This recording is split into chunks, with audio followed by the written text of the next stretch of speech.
Welcome back to another episode of the Burning Issues podcast.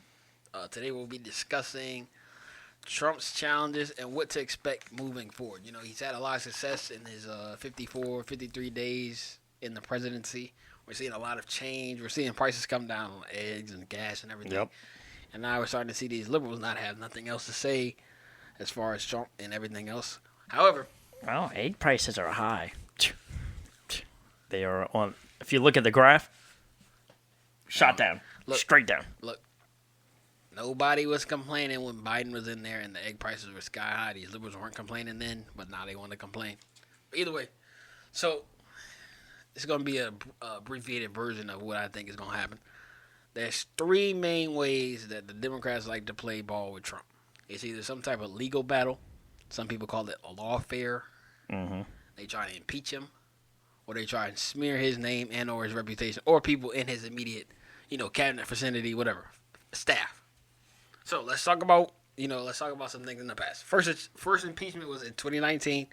The House of Representatives led by Democrats impeached Trump over allegations that he pressured Ukraine to investigate Joe Biden, which we know he was doing business with Ukraine. Yep. So that already came out. Yep. So you liberals in the comment section, that's not up for debate. Real quick, this is off topic, but you heard Ukraine is building a $1 billion ski resort Ukraine? Yeah. I thought they was having a war. Oh no, no, they got time to build a ski resort. Where did they get that money from? I don't know, James. Ask your wallet. I don't like Zelensky. Anyway, second impeachment attempt. 2021. After the January 6th Capitol riot, Democrats impeached Trump again for incitement of an insurrection, which we now know that he said protest peacefully and patriotically. And not only that, they stopped him from posting on Twitter. If we go back and look on his Twitter, he said that 30 minutes after he stopped talking to the people. Anyway, so that's the first point. We all know that they like to do legislative opposition, like I mentioned before. Obstruction of the border wall in 2019. House Democrats refused to fully fund Trump's border wall, leading to government shutdown. And that was in 2018 and 2019, leading up to the 2020 election. But he won but didn't win. And then we saw, right when Biden got in, we saw people going across Eagle Pass, Texas. That's when the Darien Gap story broke. And everybody was showing how these illegal immigrants are coming up through all these different countries. Chinese immigrants are somehow in the Darien Gap. Don't know how they got there. People from across the globe, and they're getting these $7,000 visas, $20,000 visas. Unlimited credit cards getting reloaded, and American citizens are poor. They have people on the street, no food. Anyway, I just think that's crazy. We got the blocking the Obamacare. Historically, people say Obamacare sucks. So he tried to repeal it. They didn't want to do that either. I have here, Trump administration attempted to repeal the Affordable Care Act, but Senate Democrats, along with some moderate Republicans, blocked it. So, just right off the bat, we see that one of their avenues or vectors of attack is legal basis, right?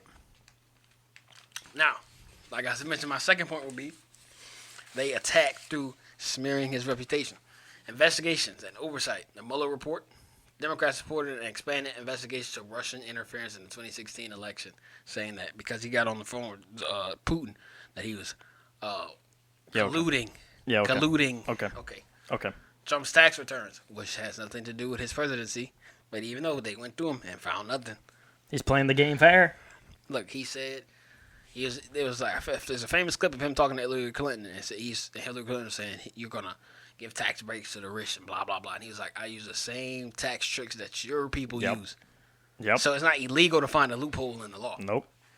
So those are the two ways. And then you have just opposal says overall agendas.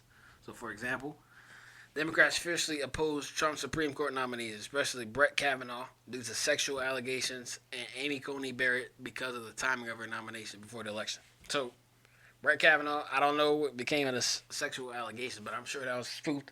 Don't really know, but either way, it's always a little roadblock. It's like, okay, he riding smooth on the road, and it's a pothole. And it's two potholes, and four potholes.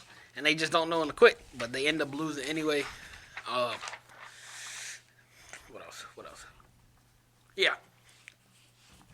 Let's talk about what Trump should expect in his ongoing administration with everything he's doing. We got the tariffs that everyone's kind of, oh, Trump should be doing tariffs.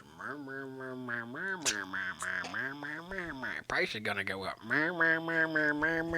Yo, prices are already high. Now they're coming down. See, look, a lot of y'all people out there, not our viewers. I'm sure our viewers are very educated, but you liberals, y'all don't understand how to think more than one step ahead. Oh.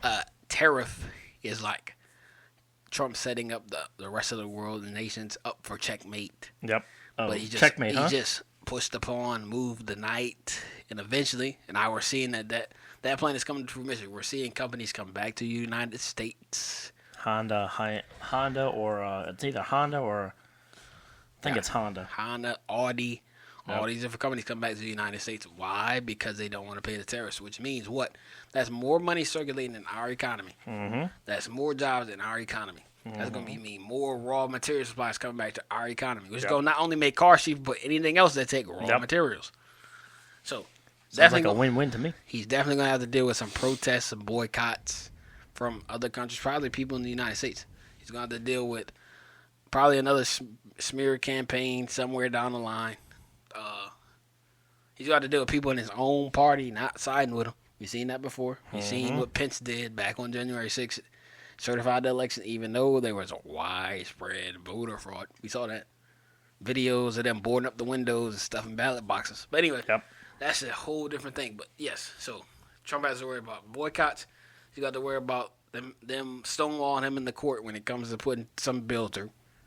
And then he got to worry about his own party and the dissent in his own party and more smear campaigns and also threats on his life. Yep. Assassination attempts. Because they've already tried to kill him 3 times. 3 times. Very close one time. But he rose again like a phoenix. Oh. But yeah, that's my analysis on what he should expect. I mean, he's doing a great job. For 54 days, he's done more than I thought he would do. Oh, yeah. Look, he caught me off guard. I thought he was going to say a bunch of, yip yap just to get votes. So far, he's done everything he said he would do. Yeah. Or he, to his best of ability. Yeah. Because, judges can block it or, whatever. But he's trying his hardest. Yeah, he's made a very valiant attempt at everything. So, which I think he gets a gold star in my book. Yep. Gold star in my book. Yep.